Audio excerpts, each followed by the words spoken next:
A Warren businessman found himself in the Hall of Shame after Rob Wolchek busted him for a big pile of deceit. The prosecutor's office saw the story, and now that businessman is behind bars.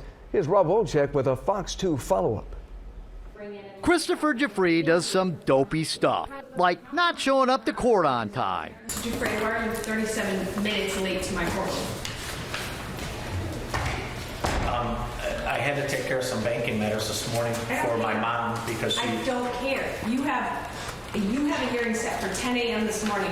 I don't wait for you. And the day would only get worse for Chris. Jeffrey is suspected of failing to refrain from new criminal activity while on probation and driving on a suspended license. And it appears my problem solver investigation of Jeffrey was what triggered the Department of Corrections investigation.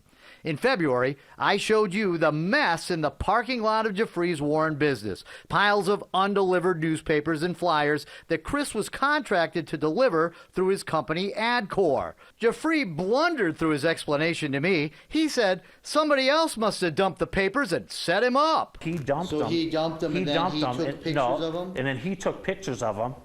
And then when he took pictures of them, so now I know he took pictures of them, and he's the one who sent them to you to try to get me in trouble for me doing something that I didn't do nothing. The prosecutor saw my story, and soon Jeffrey was charged with violating his probation. In court, prosecutor Kelly Collins holds a DVD with indisputable evidence. What is it? Footage from the Fox 2 news outlet here in Detroit that exposed the defendant's activities, and also shows footage that is dated February 15th, 2018 of the defendant driving his car, as well as the surrounding circumstances of why Fox 2 is investigating him. Jeffrey pleads no contest to new criminal activity and guilty to driving on a suspended license. He's on probation for felony drunk driving. Plus, he has embezzlement and other fraud convictions in his past. Judge Hella Jarbeau is not happy with Chris. You seem to still be doing whatever you want to be doing,